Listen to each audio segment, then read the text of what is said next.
And we're live. Yep. The first episode of the Justin Spaulding show. This is actually Ryder's idea. Our content guy Ryder in here. Just a young buck out of high school. Decided to skip college. Been our content guy. What, you've been here for 4 months now? Yeah, almost 5. 4 months, almost 5. And now he's actually rolling over from being like content creator to he's got like 1 foot in the sales rep door of our painting company. So he's expanding. But this was basically yesterday. He's like, we should just start a podcast. I'm like, let's do it tomorrow. So here we are live, 1:30. We're live on YouTube. We're live on Instagram right now. We're gonna be these will be put out on YouTube as well. We'll keep them up on YouTube, right? Yep. So basically this will be up like tomorrow. We'll be up right away. Yep, it'll stay up right after this is done. All right, I'm a newbie, so this will stay up. This will stay up right when it's done. So if you can't stay with us the whole time, that's fine. You'll be able to come later. I've got like an hour to crank out questions. I sent out yesterday on different platforms. I asked people to submit questions on real estate, money, entrepreneurship, business, whether it's real estate or not. Like, it can be something else. We got a painting company we're doing over here now, so we got like all different types of questions that we want to be able to get into, all different types of topics. If you are joining for the first time, you don't know who I am. I'm Justin Spaulding from Wisconsin. So we're up here where it's a little bit colder than it is like down in Florida, if you're joining us from Florida or Texas. But we've been buying some real estate up here since about 2013. I graduated college in 2012. I played college football throughout college, got super interested in real estate, started reading anything I could get my hands on. Got out of college, got a sales role, saved all my money, bought a 4-unit, bought another 4-unit, 150 storage units, got other investors. Today we have 482 apartments. We've got a painting company that we just started back in March. And we're looking to have a big 2021. And with everything crazy going on in the world, is it really skipping around that bad? I can see myself up on the screen, but with everything that all this craziness going on in the world, just want to be able to try to continue to help other people get to maybe a place that they want to be, and maybe they don't have the leadership or the guidance. So hopefully this platform, this podcast can be a place where we can get Q&As. We can have other guests come on at some point. I know this with the questions that we got. I was expecting to get like maybe 10, but we got like, I don't know. I didn't even add them all. I know we added for today's show like 15 or 20 questions. I doubt in an hour we'll get through all of those. So we'll just roll them to the next show. But if you have questions, you can shoot them. If you're watching live on YouTube, Texas is here. Yep. So we got Texas, Connecticut, people joining from across the country. If you have questions, you can shoot them in the live chat. It doesn't necessarily we're going to get to them today, but what we will do is we'll screenshot them, and we will. Do those questions stay up there forever? Yeah, you can see it in the replay later. All right. So the questions, we'll be able to keep the questions forever. We'll be able to roll them to our next show. A lot of times too, the nice thing about these communities and podcasts is other people scrolling through the questions might be able to answer your question in text format. And I might jump in there and do that as well later tonight and tomorrow and through the weekend. Plan is what? Do we want to do like one a week of these? Yeah, I think every Friday. Every Friday? Maybe Wednesday next week. Every Friday, or we'll pick a day, one day a week. Hopefully we'll go live, and then we'll also put this probably out on like Spotify. Sure. What, Apple? Why not? What else is out there? SoundCloud? SoundCloud. Try to pump it out to everywhere. We got a guy from Illinois joining us. Hope you're not a Bear fan because they've been struggling. All right, let's jump into the first question. Let's get this thing rocking and rolling. Instagram, if you have questions, you can throw them up on there too. So the question is, current view on real estate market with restrictions in place, the tenant psychology, government assistance, et cetera, et cetera. This is interesting. We talk about it every day just because, our company, we've been collecting about, depending on the month, 93 to 96% of our scheduled rents, which, is better than the national average. But it's still, it's worrisome, because what happens if all this stuff goes on? Is the government going to keep lending out money forever? Are they going to keep pumping money into the system? And what are the consequences of that? I think the business person sometimes is made out to be or the money person or whatever they're viewed as pigs, or just there's a bad light shining on them from some people, a lot of the world. And it's kind of sad because we've actually gone out of our way to really help our tenants. And it's amazing to me with all the grants and everything that are out there, local, federal grants that tenants can get to help them pay their rent if they've got caught in a tough situation. We as landlords and property management company and owners of property and owners of apartments, we cannot actually fill that paperwork out for them So we have to get them the paperwork. We print it off. We get it to them. They got to fill it out, send it in to get the money, because the money's not sent to us. It's sent to the tenant, and they got to pay us. It's amazing how many people will just pass on that. They don't even get back to us. So we try to help. We've got a handful of tenants right now that show that have been able to show us proof that they've been actually affected by COVID, and we've been willing to help those people, right? So we put a payment plan in place with them, and if they abide by the payment plan, nothing wrong with it. Like, crap happens in life, we want to help each other out. Then on the other end of the spectrum, you got people who are just using and playing the system, playing the game, where we try to contact them and there's no answer. They can't show us any proof, and they just choose to not pay rent because of the eviction moratorium, which is just craziness that's going on. And that's going to come back to haunt them. I think that there will be a lot of evictions once this eviction moratorium is lifted, hopefully at the end of January. But my current view on real estate and the whole market, that was just my quick little rant on what's going on with the deferral of rents and all that stuff. Good people, good things are going to come to good people, bad things, people that are playing the game, and then just bad people. And this is property owners included, bad people. Like, the good people and the bad people both have what's coming to them in the long run. That's how I look at it. But the actual current view on the real estate market, I mean, we're still under, even with all that going on and some of the unknowns, I mean, we're under contract right now to purchase over 200 units here in Wisconsin. We're closing next month. So our outlook, we're long-term. I'm not just looking to do this for the short term. I was just on a podcast before this, actually, with some guys out of, I think, Tennessee. And this kind of came up, and I'm just like, I'm not looking for just the next 6 months. I'm not looking for just the next 12 months. And every single deal that we do, we're always looking at the long term, and we're always looking at things that can go wrong. And if they go wrong, like, we make sure that we can still hang on to the property and make progress with our plan to then get to the spot where the property is ready to sell in 4 years or 5 years or 10 years, right? And if it's not ready to sell in 4 years or 5 years and 10 years for us to make the big return on our money, then we'll just keep holding it, paying down debt, cash flowing it, sending out distribution checks every month to our investors, and then just kind of go from there.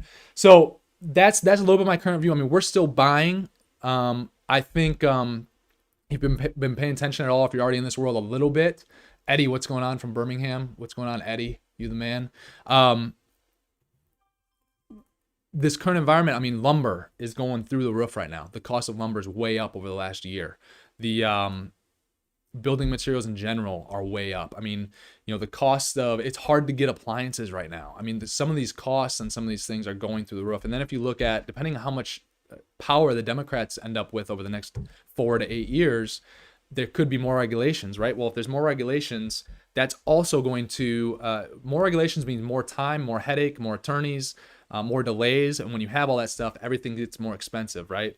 So if the right Democrats get in charge, I think new development will only be more expensive to build. And if that's more expensive to build, then either the government is subsidizing it, but they'll never subsidize all of it.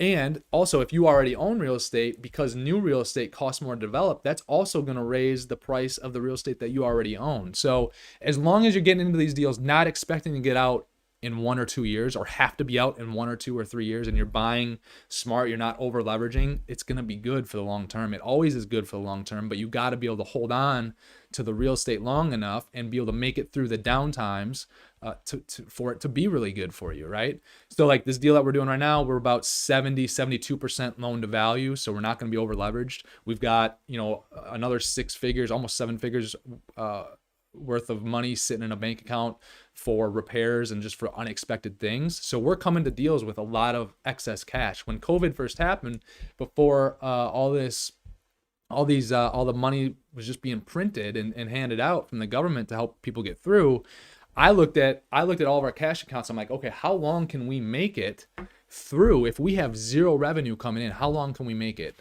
And we were able to make it, based on my calculations, we were able to make about 6 months if we had zero revenue coming in. So that's how we're putting deals together. We're always having a lot of cash. We're not trying to put ourselves in a position of fail when something goes wrong, because I'm always expecting a fire. I'm always expecting a flood. I'm always expecting things to take longer than they should and cost more than they should, because that's my mindset. What can go wrong will go wrong, and it does always go wrong, doesn't it, Ryder? dude. You've been around here long enough now. You know that it's not always easy. And there's a lot of hectic days and things are always going wrong. And we suck at a lot of stuff around here.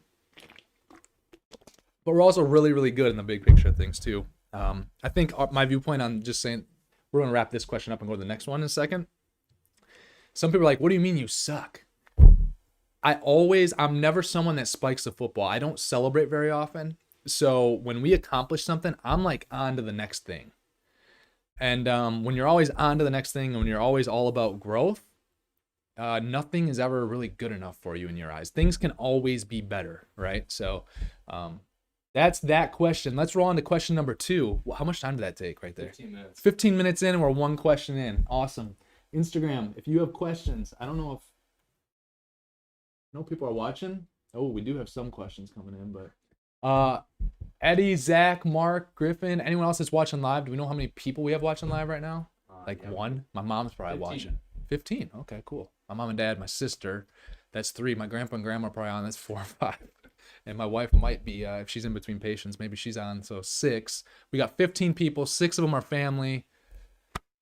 Love you guys. All right. Do we count as one? Huh? Do we count as one? A viewer? Like what you're doing? Oh, and we count as one. Yeah. So we got 8 viewers right now. It's all family and it's us. So 50%. All right, awesome. Touching upon taxes as best practices. I know you're not a CPA. So just in general, high level, right? This is what Trump got in trouble for, by the way. Doing the things that the politicians put in place and him using them to his advantage, he gets in trouble for now. I probably, Ryder, will never be able to be a politician because the last couple of years I've paid 0 in income tax.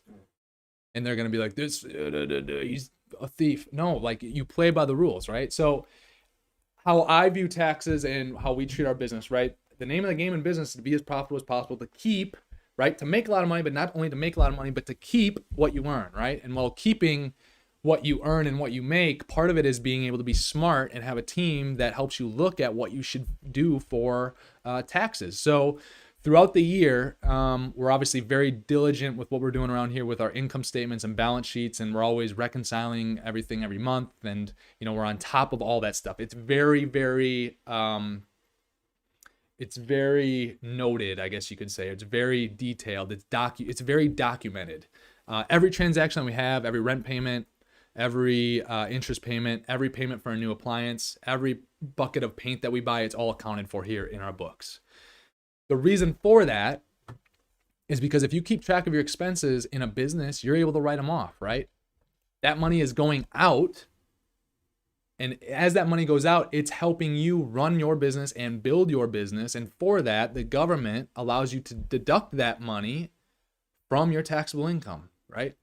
So what we do is we're very diligent. So starting January, what I recommend is you get on top of your shit. Like you get on top of your stuff and become organized when it comes to your money. Know how much money you have coming in, know how much money you have coming out. If you do not have an LLC set up an LLC and start finding a side business that you can start with. Direct sales is a great one. And start selling $100 to $500 a month of product, which is easy to do. It's easy to do, but when you have that LLC set up, you're able to put other expenses into that LLC. You're able to write them off, right? And it's going to help you come tax season. That's one small thing that you can do. What we do is we stay organized all year. Around September to mid-October, what we start to do is we start to look at the entire year, and we're going to project out the rest of the year. So if we're going to meet with our accountants, let's say at the end of October, what we're going to do is we're going to go through January through September. We're going to make assumptions for October through December on what our final year-end numbers are going to look like.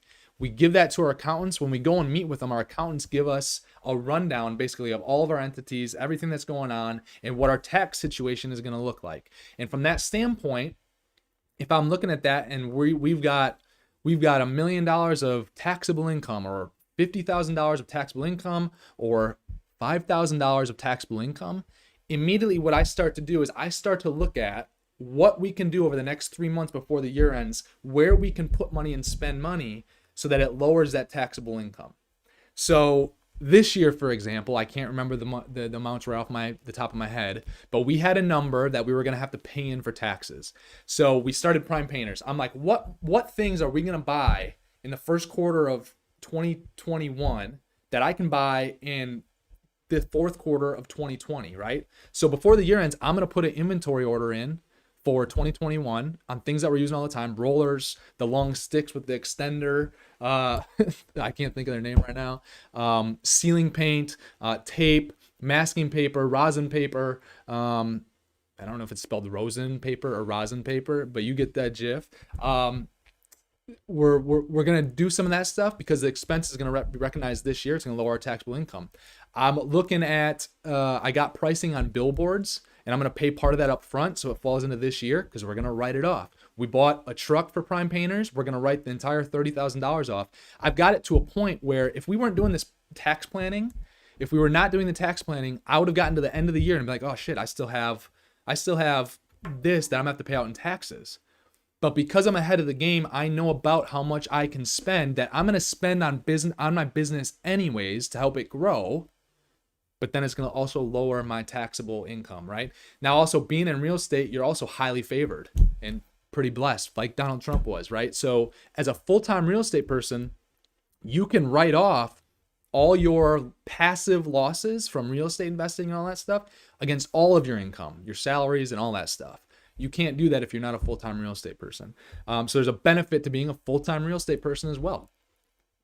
Real estate benefits in so many different ways. It's just unbelievable. But my tax advice is you can't do any of the things that will save you on taxes if you don't have a business or an LLC set up. That doesn't mean, like, once again, just set up an LLC, get started. So if you don't have an LLC or a business set up, you can't do anything to help yourself really. If you're not organized throughout the year and on top of reconciling your accounts and what money you have going in and what money you have coming in and what money you have going out and going out, what categories those are for, you're really not going to be able to do anything at the end of the year to save on your taxes. So the first two practical steps are get organized and start a business. And a business doesn't have to be a full-time thing. Open up an LLC. Those are your first two steps. Right there, practical, and then you just take it from there. Go. Next question.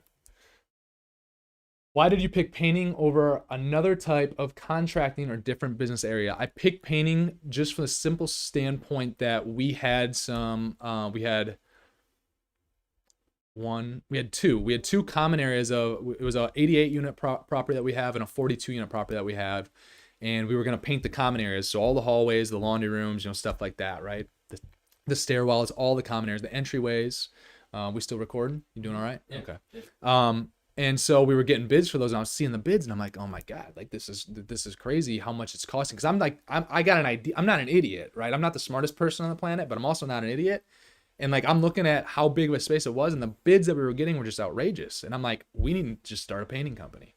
And so what I did was I thought about, okay, if I just use the projects that we have lined up right now to start the painting company, I can hire two painters. They can work on those projects. It'll take them a little while to get it completed. I know that by the time they're complete in a week or 2 weeks, 3 weeks, I know that I can have other jobs lined up if I just start advertising. You know how I know that? Because when we send out bids right now for roofing, for HVAC, for painting, for carpeting, for LVP, for whatever it might be, for cabinets, it takes forever for someone to get back to us. So I knew if I just started advertising and if I just picked up the phone and got back to people, I knew that we'd be able to line up jobs. So it was one, because we already had jobs lined up, right? That's one of the reasons that I started it. Number two, I knew that there was a need and I knew there was demand out there just from being in relative or sister industries. And then number three, I picked painting because like if I start a snow removal business, I got to buy X amount of trucks and plows, whatever. If I start a roofing company, I just felt there was more overhead there and there was a lot more risk, whatever. With painting, I mean, I hired the two painters. I opened a new LLC. I bought some rollers, some roller covers, some of those extension pole things, some 5-in-1 tools, a razor blade. I was all in and open for shop for like $3,000. So like what, and that was paid for and covered already with the two projects I already had, let alone what was coming after that. So for me, it's just the barrier of entry was relatively easy to get started. to start building it. That's why. So quick little advertisement here. If you are not familiar with me, but I did write a book. If you haven't heard, I did write a book. Go to justinspaulding.com, www.justinspaulding.com. Pick up the book. It's awesome. We've been getting great feedback on it. Go check it out. Would love to hear your feedback on it if you've already read it. Next question. How many people we have live now? We dropping? 13. 13. All right. So 60% is family and us here in this room. Hey, Justin, I just wanted to message and ask you what books led you to the point you're at right now. I'm currently 17 and hope to get into real estate soon. And what better place to start than books?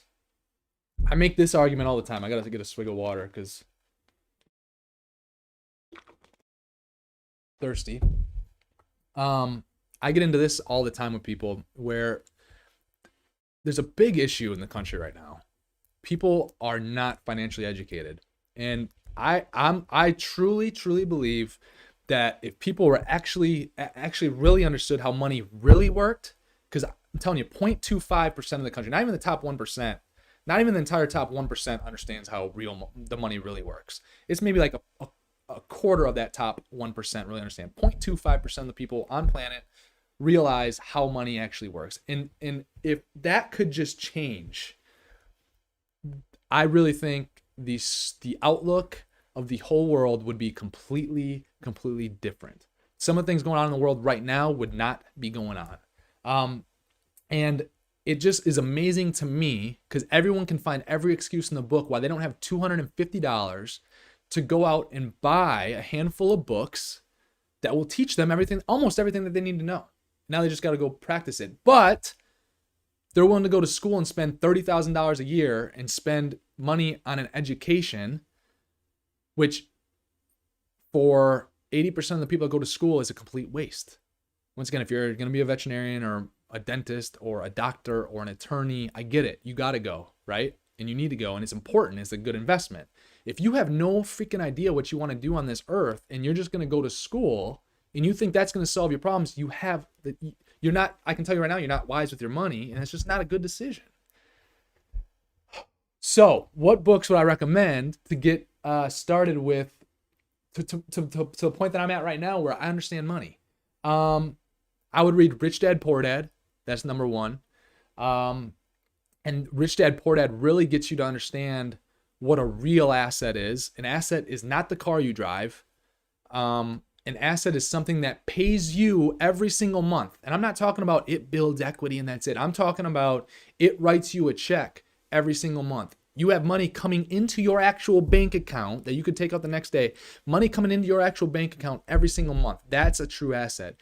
And that book really gets you thinking, gets you to understand why building your balance sheet with cash flow producing assets, why and how powerful it is.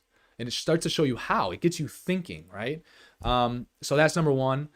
Number two, Richest Man in Babylon is a great one. Once again, it just talks about building wealth and building cash flow producing income. It talks about buying assets and investing. And it's different than Rich Dad, Poor Dad because it's not like real life examples. It's more of a story. So it's like a fictional / half real story, but it goes through this guy's life and just talks about the wise decisions that he made, and it just really opened my mind. I was like, wow, this stuff's awesome. So Rich Dad, Poor Dad's number one. Richest Man in Babylon's number two. And by the way, any given day, I might name a couple different books just because there's so many great ones out there. Think and Grow Rich by Napoleon Hill is another really good one.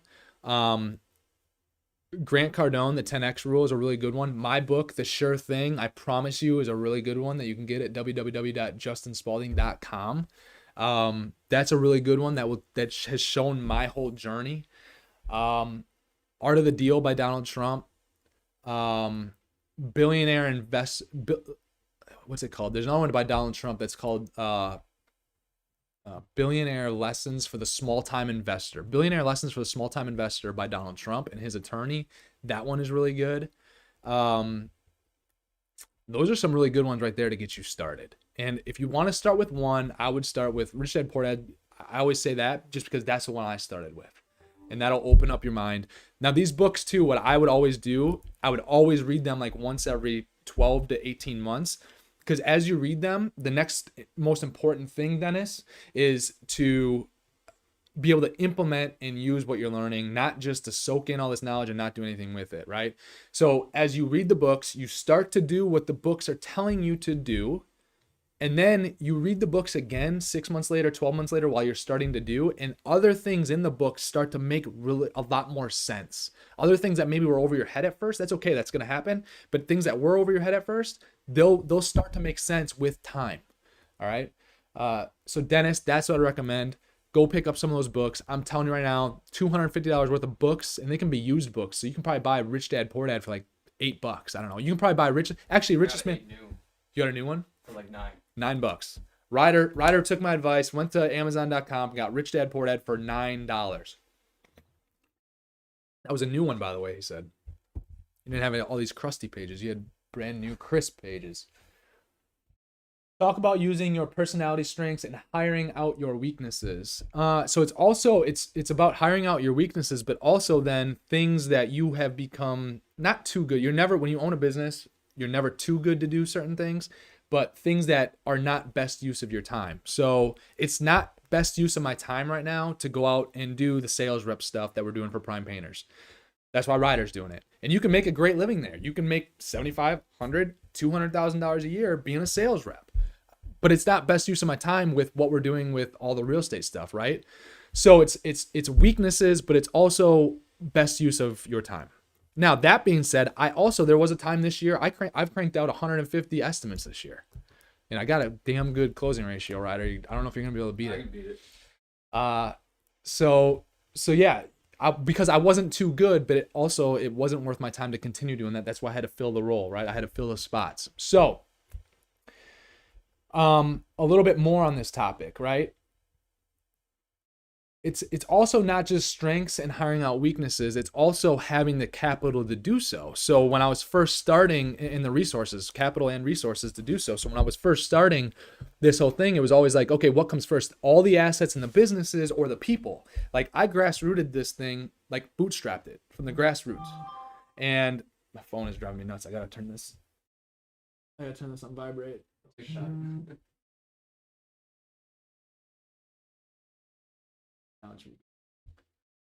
So I grew this thing from the ground up, right? Bootstrapped it.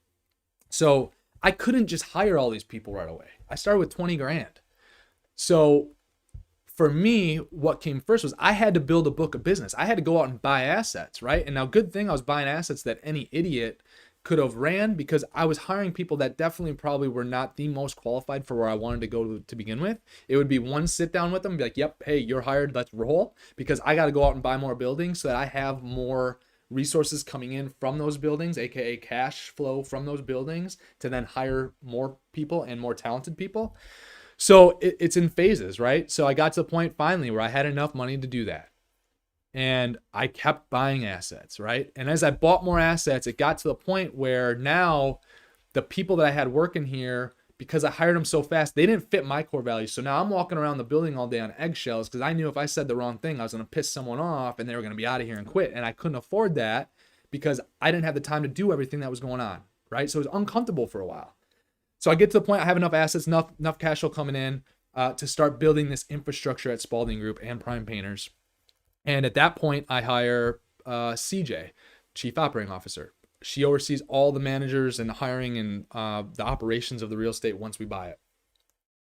It was the assets that allowed me to hire my area of weakness so that I could go out and do my area of strength, right? Hired her. Everyone on the staff left except for Ava, who's our controller. Ava's been with us since 2017. Everyone else left because they didn't have the core values nor the capacity to do the job. And we've just been able to continue to hire people, right? The painting side, like I have never once painted one of our painting projects. We're going to do close to $1 million our first 12 months. But we've had people on board that were, content creator. We've had sales reps. We've had project managers. We've had painters. We've got controllers, we've got bookkeepers, because all of that stuff, it doesn't make sense for me to keep doing that stuff. There's so many people out there that I hear all the time, I want to do this alone. I don't want partners. Employees are partners, by the way. They're partners. Like, you need help. You can't be your own attorney, your own accountant if you're looking to do big things. You can't be a solopreneur and build something that is worth a lot of value, build a legacy. You just can't do it. So it's why I love this question, and I'm just kind of ranting right now. But then as you're hiring, here's the next thing, right? So I talked a little bit about the first people that I hired, then transferring into like where we're at now, with CJ running the show and all that stuff. But then it also gets to a point when you fine tune it even more that you are very, very sure the people that you're hiring have all of your core values and the capacity / potential to do the job. Because if they don't have your core values, it's really hard to have conversations with them because they're going to take everything personally, even though you're trying to give constructive feedback so that they can better themselves and better the company. If they don't have your core values, they're probably also not going to get the results that you want to get. Then we look at the capacity. After the core values, that's always super important when it comes to hiring. Then we look at the capacity to do the job, right? I'd rather have someone that has all of our core values and not that much experience or don't really know how, and teach them how to do the actual task, than someone who has none of our core values, but is a pro at what they're doing, because they just won't fit in anyways. So that's just some tips. That's just me talking a little bit about, I dove in a little bit deeper and twisted the question a little bit, but I think just answering the question that you answered wouldn't have been fair. So just trying to give you a little bit more advice on that, a little bit more insight. People on YouTube that are live right now, how many people we got live? 16. Give me some feedback. How you guys liking this so far? I've got good feedback. Good feedback? Okay, cool. Next question.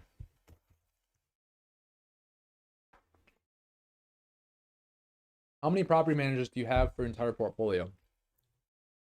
So a good rule of thumb is for every 100 units, we have one maintenance tech and one property manager. So our 200 unit building, we've got a property manager, we've got a leasing specialist, and then we've got 2 maintenance techs. So we've got 4 full-time staff out at our 200 unit property. Now that being said, sometimes I know we've hired seasonal help out there for maintenance techs and stuff like that. So we've been at 4.5, but that's a good rule of thumb of where you want to be. By January 2021, so a month from now, we'll be at 700 units. And that's where we're going to hire a regional manager as well, to get some of the stuff off CJ's plate, our chief operating officer, because it's a lot right now. So that's how many managers we have. That's a pretty simple question.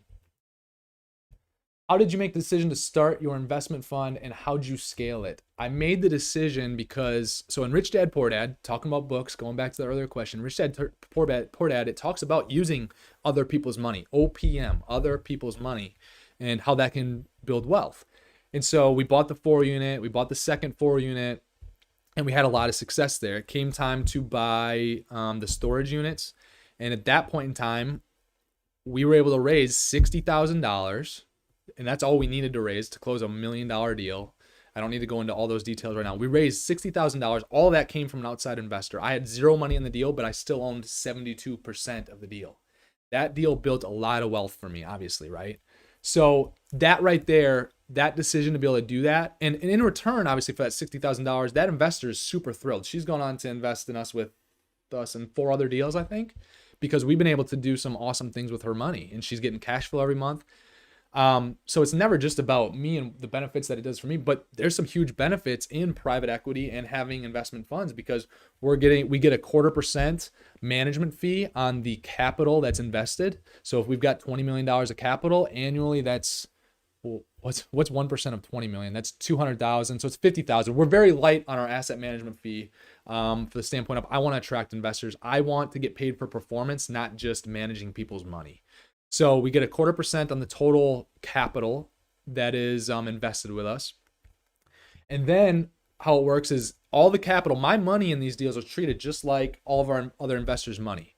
And all the money gets a 6% preferred return. But then with the cash that's left above and beyond that, it's a 70-30 split. 70% back to the investors and 30% back to our investment fund.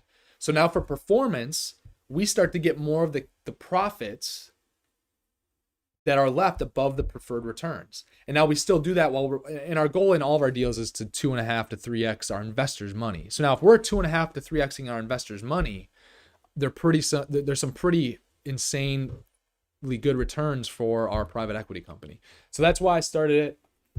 I scaled it real quick. I scaled it because, or how did I scale it? I scaled it just by promoting our track record. I mean, I'm not scared to get on the phone and ask people for money. I'm not scared to get on the phone and tell them, hey, these are the benefits of investing with us. I'm not scared to get on the phone and say, hey, here's our track record so far. I'm not scared to get on the phone with someone 12 times with a span of 6 months or 8 months to be able to get them to be an investor with us. I know that everyone I talk to will invest with us at some point. It's just a sales process. So that's kind of how it was, just sharing and spreading the news of our track record, where we want to go, and what deals we have available and when. Because there's some people that invest in certain deals with us, but they don't invest with other deals. They don't invest in other deals with us because those deals don't fit what they want to be invested in, and that's fine. So through that time, I've just really been diligent and intentional in sharing our story with everybody. And I've built a database that's like 350 people is all. It's not crazy amount of people to invest with us. And we've raised, I think, around 25 million bucks or so. So I just want to see some of the comments quick. So yeah, and someone else, Duplex Joe, is saying Rich Dad Poor Dad should be a must read for all high school students. Yeah, so Duplex Joe, my stepdaughter is 7. I don't think she's watching, but I got her that book for Christmas. So if she's watching. So yeah, all right. How to structure payout percentages for you and your investors? Who gets paid first? The money always gets paid first, right? Who always has the most money in a deal? Usually the bank. The mortgage is always due first, right? So you pay the mortgage. Then the investors get paid. The investors will get paid their preferred return. Once again, I get a preferred return as well because my cash is treated just like Joe, who comes off the street and invests with us. So if Joe invests $100,000, he's going to get 6% before I get anything, before our investment fund gets anything. I get 6% on my money that I personally put in before our investment fund company, our private equity company, gets paid anything. So that preferred return has to be paid out first. And then it's split 70-30 like I talked about before. And then once it's a 12% annualized return, you backfill for all those years, it's a 50-50 split. 50% going to the investors and 50% to the investment fund. Now, so basically, like, our investment fund's not getting paid unless we're performing. We got to be paying out to our investors to get paid at the investment fund, private equity fund level. Next question. Still got people on Instagram here, 14. What range of rate of return can your investors expect? What the minimum? So to answer the questions, and that was the first question. Then he's got another one in here. He's got a 3 for 1 here. Diedrich, man, you're special. You got 3 for 1. What is a minimum investment requirement? How often do you investor opportunities arise? So the minimum investment's $50K right now. We have opportunities that arise, I don't know, 2 or 3 times a year. Hopefully this year it'll be 4 or 5 different deals that we'll put together. That'll take us to 1,500 to 2,000 units. What range of rate of return can your investors expect? We typically from a cash flow perspective, year 1, depending on the deal, will be anywhere from 6% up to 10% cash on cash year 1. But each deal usually works out so that through the lifetime of the deal, by the time we sell it, so including cash flow distributions every month, which start about 60 to 90 days into the project after we close it. But so when you add in the cash distributions every month, you add in the sales proceeds or refinance proceeds, we're looking at 2.5 to 3 times people's money in 5 to 10 years. I always say 5 to 10 years because I want to give myself more time and want people to realize that their money could be tied up longer than short term, but we've yet to actually hold a deal for longer than 5 years. So we've been able to hit all those numbers every time so far. So good question, Diedrich. What time we at? 2:15. 45 minutes in. What question number is this? Do we know? Question number 10. We're cranking our way right through. How do I contact property owners when interested in buying their property? Well, if we're just going straight to the source and we're trying to get a hold of the property owners, it's just about networking, but that's a pretty cliche and boring answer. So if you're not well networked yet, start networking, because right now a lot of it just comes through networking. How many times can I say the word networking? But now here's the better answer, and this is how I really got started. And actually this is what I still do today. I've got a property database. I mean, I drive, I walk, I run the streets, I take down addresses of buildings that I think fit what we're looking to do. I write down the addresses. I add it to the Excel document that I have. And what I do then is I'll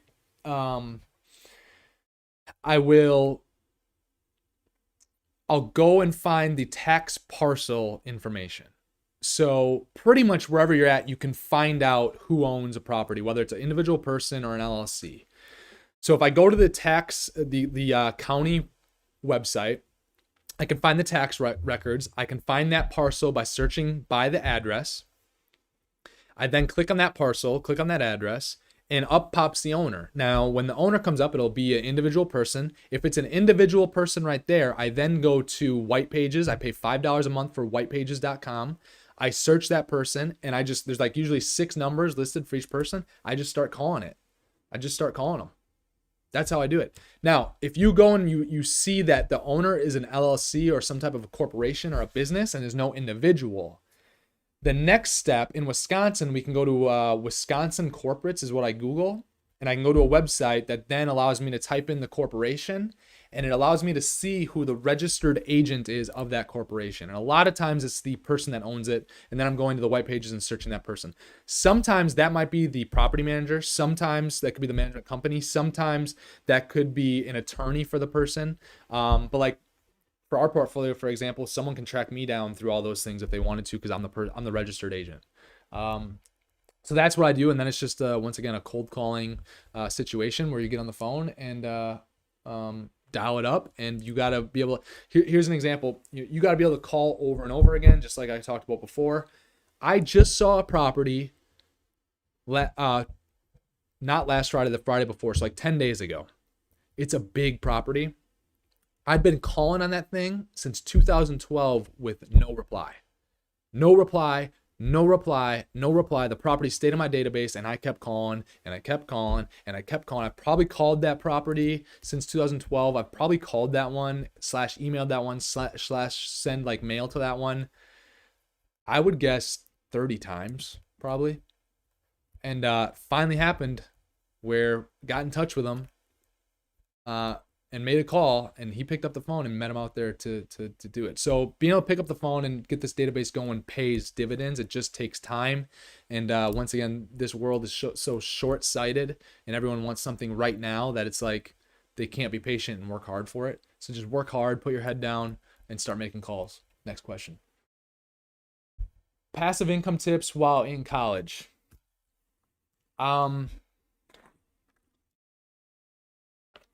This whole passive thing is really tricky, because I do say passive income, but really what it needs to be is get your money working for you, because even your money working for you is not completely passive. You got to still watch it and pay attention. My investors still pay attention to the money they give me. These are smart people. They're not just like blindly, going along, right? So nothing's completely passive. When you're in college, you obviously probably don't have a ton of funds at your disposal, because really, like, what are you going to do with $100 that then becomes passive? That $100, even if it were to pay you 1% interest, is going to pay you $1 a year passively, right? And really, like, if it's sitting in a savings account right now or whatever, it's going to pay you like 0.25 or 0.05% interest, whatever. So it's like less than a penny. A better recommendation is, instead of passive, buy and flip things, because in relative terms, that's way more passive than working at McDonald's. You got to show up and work at McDonald's. You can get paid $10, $12 an hour. You got to work 40 hours a week to make what, 120, $480 a week at McDonald's. You got to work 40 hours. You can make $480 getting involved in direct sales or going and flipping stuff.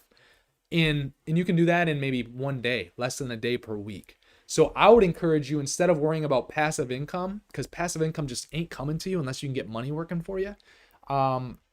Get involved in direct sales. I'm involved in direct sales. I got a direct sales company that I'm a part of still today. It paid me $4,500 last month. So you can get a hold of me if you want to be on my team. That's a great idea. There's a lot of them out there. There's a lot of different products. You can find something you're passionate about or enjoy and get involved in that, or go and flip stuff, buy and flip it. You can find, if you ever watch Undercover Billionaire, that show, like, you can go find stuff and flip it. You watch Gary Vee, you can go find stuff and flip it. But try to get good at something. Get good at sales, right? Go get a different type of sales job and do that part-time. Go sell those knives door to door. Build a skill while you don't have to commit to 40 hours a week while you're in school, if that's what you want to do. But passive income while you're in college, completely passive. I mean, unless you already have $1 million, you can just go put to work somewhere.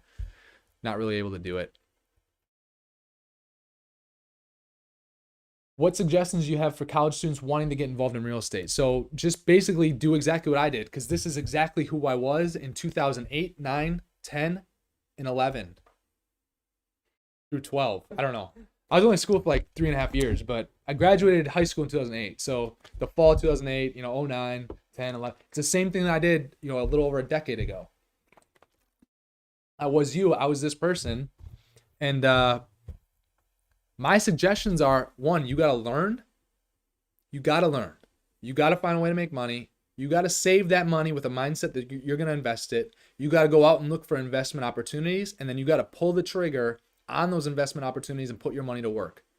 Those are the 5 steps right there. Those are the suggestions that I have for college students, high school students, 20-year-old, 30-year-old, 40-year-old, 50-year-old, 60-year-old, 70-year-old, 80-year-old, 90-year-old, 100-year-old, 110, 120, 130-year-old. Those are the 5 steps right there. Those are the suggestions that I have if you want to go out and get involved in real estate. Anyone can just go out and start looking at deals. Pull up the MLS, find a duplex, find a 4-unit, find an 8-unit that's for sale. Go look at it. Get the financials on it. Get the rent rolls. How much money is it bringing in each month? How much money is going out each month? Right? Look at it. Like, how much are they spending on lawn care? If it's more than you think it could be, right there, you might have found a property that could be a deal because you can lower expenses, right? But in the big picture of things, if you can't take the time to learn and then find a way to make money, which goes back to kind of the passive question, like, you got to find a way to make money. For me, right, I learned from 08 to 2012, all I did was learn and look at deals. Once I started learning, I found a way to make money. I got involved in direct sales. Direct sales paid me $300,000 from 2012 to 2016 or something like that. The entire $300,000 then was put into real estate investments, and investments that paid me every single month. Those are the first steps that I would do. You got to find a way to learn. Pick up some of those books that I recommended before. Go get Rich Dad Poor Dad. Pick that up, read it so it opens up your mind. Next, go out and find a way to make money. Now, once you start to make that money, don't spend it on stupid stuff. Don't go out and buy a home right away. Don't go out and buy the newest iPhone. My phone's 3 freaking years old. I got shoes that are a year old. Like, don't go out and buy all the newest stuff before you can afford it. Save the money with the mindset of you're going to invest it. And then get out and start looking at deals. Once you get to a position where you've saved enough money and you've looked at enough deals, you'll find the right deal. Even if you don't have enough money to close that deal on your own, you'll be able to be smart enough by that point to say, look, I'm going to put every dime I have into this property.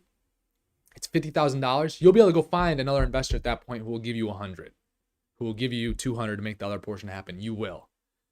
You got to do those steps in that order. And then once you start to get a vision for what your life can be and stuff, share that with other people. You're going to attract more people in who might invest with you, who could teach you something. Don't just go to, another thing you specifically, I think the question was specifically for college person, right? Yeah. Don't go to college just to go to college. Go to college to build relationships with people. Go to college to be an intern with someone who's super successful in the company in real estate that owns property. Go to college to network and show up to all the events where the president's going to be there and all the donors are going to be there, and introduce yourself and tell them what you want to do. That right there would be worth a college education, because now you're paying for relationships. If you go to college, you go to Harvard, you go to Harvard, you go to Penn, you go to the University of Dubuque where I went from, you're better off spending that 30, 40, 50, $60,000 a year. You're better off meeting people and building those relationships with people like that and telling people what you want to do than you are sitting in the classroom soaking it up. That would be a waste. That would be a waste. There we go. Next question. I think Eddie had a question on, is the 12% backfill only at sale? Yeah, Eddie, that's only at sale. Typically. I mean, you can start in our documents, my documents, I can start to do that sooner if I want to and if the property is profitable enough. But right now, we haven't got to that point yet, so it'll be at sale. Saving tips. Don't buy the newest iPhone. Don't buy the newest pair of shoes. Don't have 46 pairs of shoes. Don't buy the newest car. For the longest time, I probably could have afforded a car that was $1,500 a month, and I was spending $220 a month with insurance and my payments on my car. For the longest time, I was renting an apartment for $800 to $950 a month when I could have had a mortgage for $6,000 a month, $5,000 a month, $8,000 a month, whatever it might be. The place that you live is not an investment. It's not paying you every single month. I don't care what anyone says. It's not paying you every single month. It is not an investment. If that's the first thing that you do, it's just going to slow you down in 99% of the cases. There's going to be the 1% that can prove me wrong, and I know how you can prove me wrong and all that stuff. As you make more money, as I made more money, when I went from my first year out of college, I think I made, Ryder, like 11 grand or something like that, 12 grand. As I started to make more money, my expenses did not go up. When I got my car and I was paying the $220 or whatever it was between $200 and $250 a month. When I was making $2,500 a month and when I went up to $6,000 a month, my car payment stayed the same. How many pairs of shoes I had stayed the same. The cell phone, how often I bought a new cell phone stayed the same. I would use it till it break and I have to go get a new one. I buy new clothes once every 18 months, right? So it's making decisions like that because when you're just starting, every dollar matters. But the thing is if you can play offense and get to the point where you've saved enough and you can start playing offense where your money's paying you, you have so many more options in life where it doesn't matter as much. The other reason that you want to be able to save to then buy cash flow producing assets is because I didn't want to live. It's not like I wanted to live that way forever. I don't want to live that way forever. I don't want to just have a $200 a month payment. I don't want to just have an $800 a month rent payment. But I had to do what I had to do to get me to the place that I had to get to in order to then have some of the things I wanted to start having, right? So it's being wise, being smart. Don't care what you know how many people like right now my collar's probably looking pretty fine, right? Roger, God damn it. Ryder. It's looking pretty fine right now, but I mean, sometimes I'll be on here, I'll do this, dude, fix your collar. My collar will be crooked. It's the last thing that I'm worried about. I've never been in a business meeting. The guys that write me a $5.5 million check on a property could care less what my collar looks like. They could care less if it's like this, if it's like this, if it's all crinkly. They do not care as long as I can perform and do what I say I'm going to do. They don't care what I'm wearing.